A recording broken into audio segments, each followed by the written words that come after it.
welcome back to podcast. It's me, Deborah, again. And today we are going to be visiting the Hope Health Fair. HOPE stands for Home Free Outreach, Prevention, and Education, which is aimed to increase access to underserved communities and close the health disparity. Founded in 2016, serving local shelters to now being El Paso's biggest health fair, and being supported by 85 plus community agencies. Hope stands for come along with us to take a tour in the fair.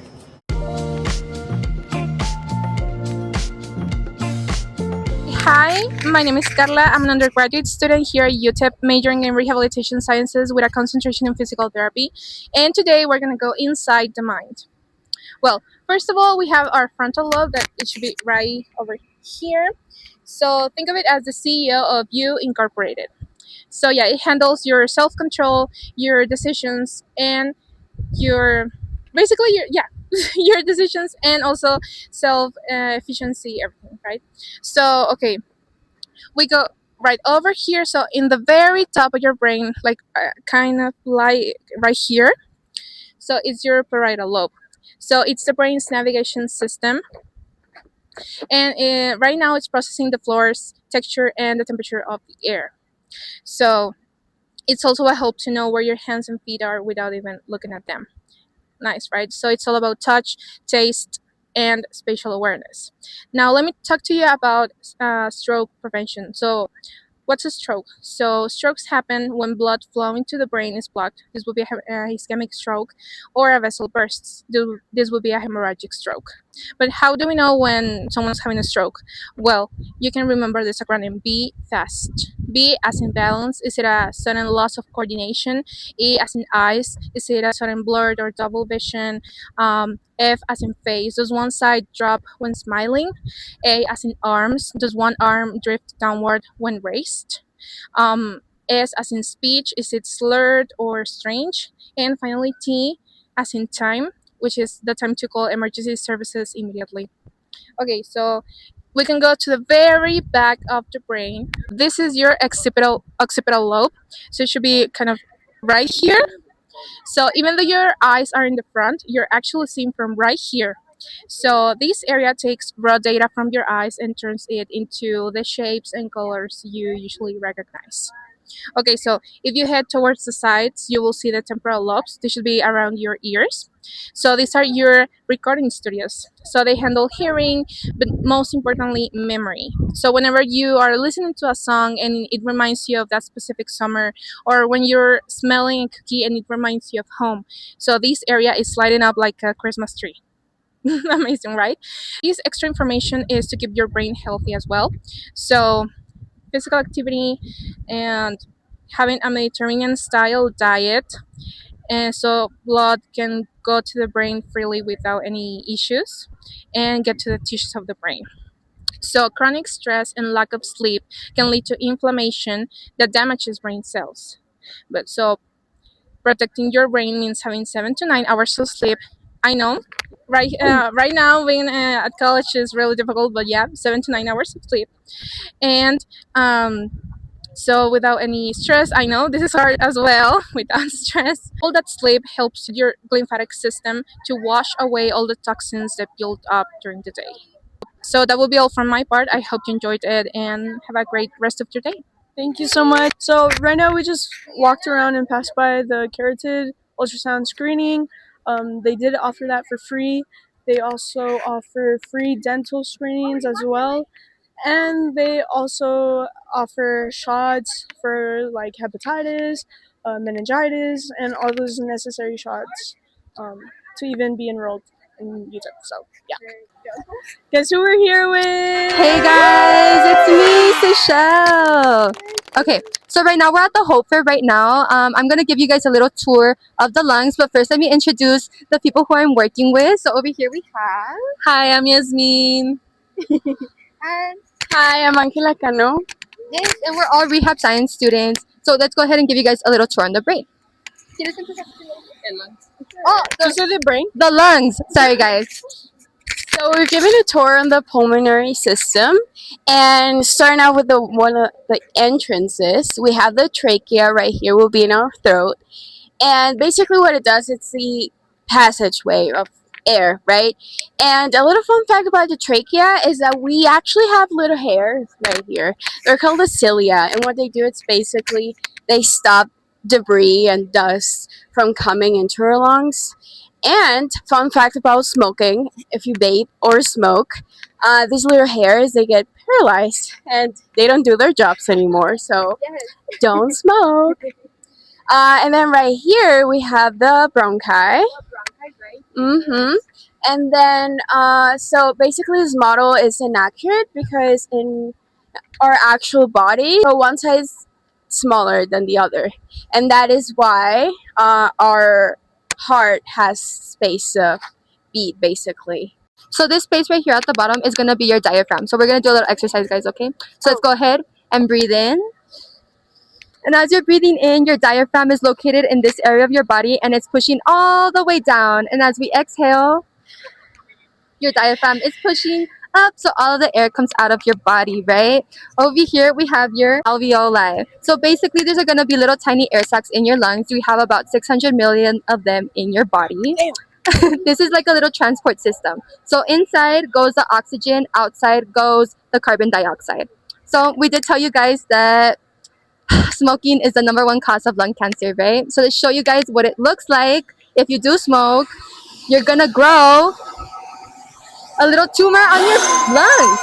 This is gonna grow if you smoke. Keep that guys, don't into smoke. consideration. And then over here, we have a tumor. The tumor is gonna grow from lung cancer if you smoke. So basically, guys, just don't smoke. No smoking, no vaping. Keep your lungs healthy. Exercise, take care of your body. So vascular health, whatever is good for your brain is gonna be good for your lungs and the rest of your body, and likewise. So this is the entrance, the cecum. So as we move towards the beginning, this is what normal colon tissue looks like. So that's if you're doing the big three: eating well, which means fruits, veggies, fiber, staying hydrated. Addison, stay hydrated. Hi. Which is, drinking lots of water, and also exercise. So exercise is important. 30 minutes a day, 5 times a week. So this is something that we kind of will see when someone gets a colonoscopy. Doesn't necessarily mean it's bad, but if they're benign, just something to keep an eye on. So that's why it's important to get colonoscopies, because sometimes an untreated polyp can turn into colorectal cancer. So that would be bad. If we move further down over here, this is a malignant polyp. That happens when it gets untreated. It can get pretty bad. So further down, we could see the stages of colorectal cancer. Now, something that sometimes happens is we have the genetic diseases like Crohn's disease. So Crohn's disease is genetic. Your chances for colon cancer is elevated. So another thing to make sure that you're getting your colonoscopies, getting treated. So yeah, that's important. So we'll move further down. Here is colorectal cancer. That would be like in the highest stage. There's 4 stages, as in you could see the survival rate goes down as the stages advance. As So- the last stage, you have a 6 to 10% survival rate.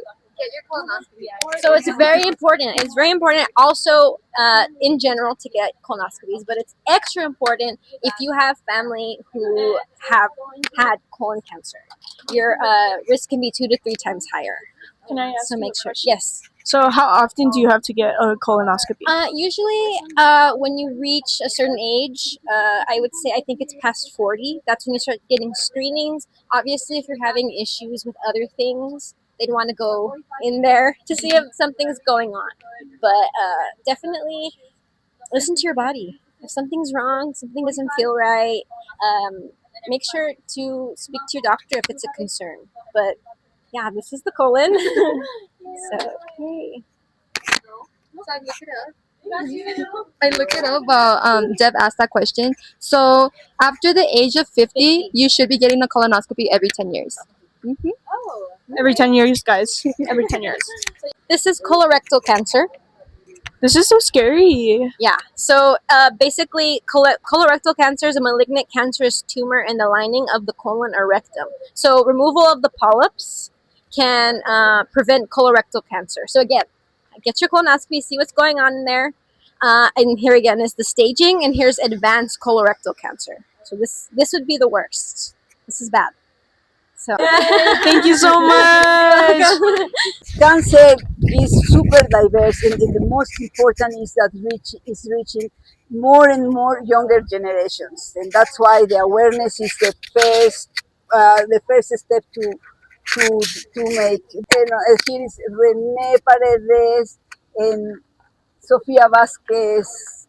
They have been helping me with giving this awareness. And the thing is that we finished with all the stuff we have. I mean, people really got super interested. As I said, it's super prevalent, particularly in this region, the Paso del Norte region. It's a topic that we have to address.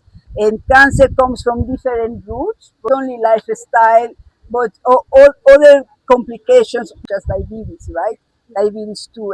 And I'm saying diabetes too because again it's super prevalent in this region. It's not so much what we eat, but how we eat it.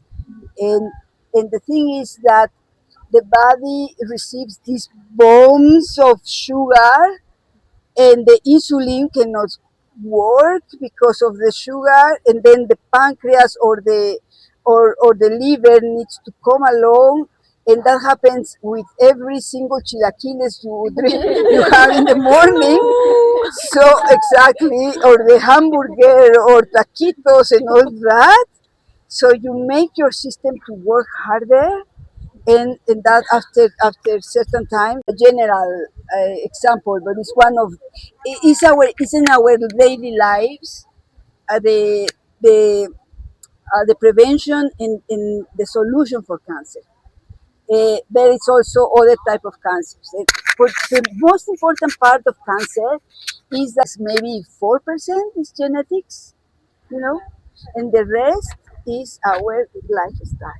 So genetics doesn't like it does play a part, but it's not like one of the major parts of No, cancer. exactly. Right. Okay. Yes. So the major part, and we are talking over 90% is lifestyle, which is awful. And lifestyle doesn't mean, but you may say, okay, I always get up and go to the gym and I eat very well and such and such. However, if you drink your energetic drink in the morning or during the day or every day, okay, that is giving you cancer. Okay, that is yeah, that is giving you Guys, I just had a monster. okay. Monsters is the worst for the liver. It's the very Guys, I'm worst. hooked. I'm Yes, hooked. because for instance, Monster or any energetic drink goes directly to the liver, and is the first cause of cirrhosis. Or how do you pronounce it? Cirrhosis. And the alcohol. It's not that the alcohol is okay, but these energetic drinks, they are even more damage for the liver than if even the alcohol. And with this, of course, I'm not saying the alcohol is okay, but it has these chemicals that the pancreas and of course the insulin cannot work with it. Do you have any like alternatives for energy drinks? Water. There's no alternative, just No, water, there guys. is no, yes. You can have Jamaica. You can have a lemon. And do you know what? Lemon with water is perfect because sometimes you drink a lot of water. Like I see those guys, big guys that have this big boat of water. Really, it just goes away, which is good. It's good because then you stimulate your immune system to work, which is fine. But actually, it's not irritating as you wish it would. Thank you so Of much for course, the advice and anytime, everything. yes, no problem, and thank you, and that is very cool. Okay, guys, so we tried filming as much as we could, but there were some limitations to that. We were restricted on some of them. Like, we didn't want to invade anybody's privacy. Student government was also here, so if you guys have any feedback for them, that would be great. If you guys want to give the student government, they do accommodations for like pads, like any necessities for students here. So I just wanted to go over some of the main points that we saw throughout the whole booths and stuff, and the inflatables that we need to exercise at least 30 minutes to an hour or more if possible, just to keep your body healthy. And also, guys, no smoking, vaping, and no energy drinks. If you guys want a good overall health and prevent cancer, I really suggest that you guys follow all those rules. Hey, and yeah, that's pretty much what we learned here. We just wanted to spread some awareness, and mainly what the Hope Fair was for. It is for prevention, and we want to prevent any cancer, and we want to just be healthy. So, yeah. Okay, guys, so that wraps it up for our volunteering here at the Hope Fair. It was a great experience. Honestly, I got to meet a lot of people at different tables. Specifically, since I am a future OT student, I did visit the occupational therapy table to get some little insight about grad school and what they're looking for. I was also able to talk to the food pantry, which was like over there. They were just giving out like free like despensas and stuff like that, so that was a really good opportunity. But other than that, I got to meet a lot of cool people in different departments on campus and on NMSU and at Texas Tech, and everybody's so knowledgeable about their stuff, and it's really cool to see people in their element. But that's it, guys. Thank you guys so much for tuning in, and Remember to like, comment, subscribe, guys, to our What's Up ESE podcast. yay!